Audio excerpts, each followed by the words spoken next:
We are back now with tonight's in-depth report. It's about the college alternative to the North. With so many parents in this country financially strapped and with tuition costs being what they are, a new college option has emerged for a whole lot of American students. The story from NBC's Tom Costello.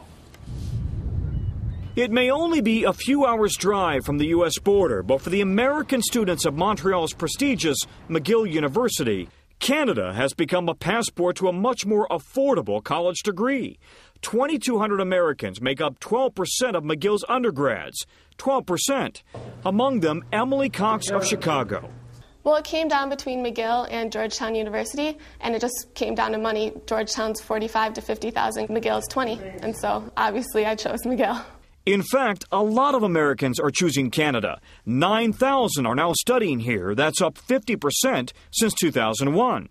Attending 60 Canadian schools like McGill, Carleton, University of Toronto, Dalhousie, and UBC, but at 30 to 60% less than what private U.S. schools charge. Canadian schools are easier to get into in some cases, but they're harder to stay in. At a high school in Vermont recently, a sign of the times, as parents and students crowded into a Canadian college recruiting night. The biggest issue, money.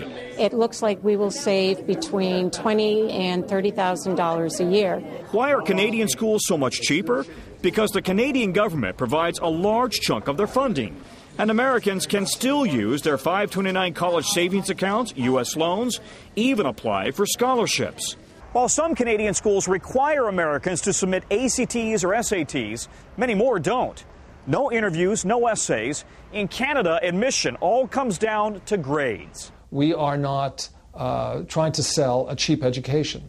We're selling a quality education. There are differences, few fraternities or sororities, and not a lot of college football or basketball in the Great White North. So if you're coming to Canada, you definitely need to be prepared to watch hockey. A quality education in Canadian dollars. For a lot of Americans, the price is right. Tom Costello, NBC News, Montreal.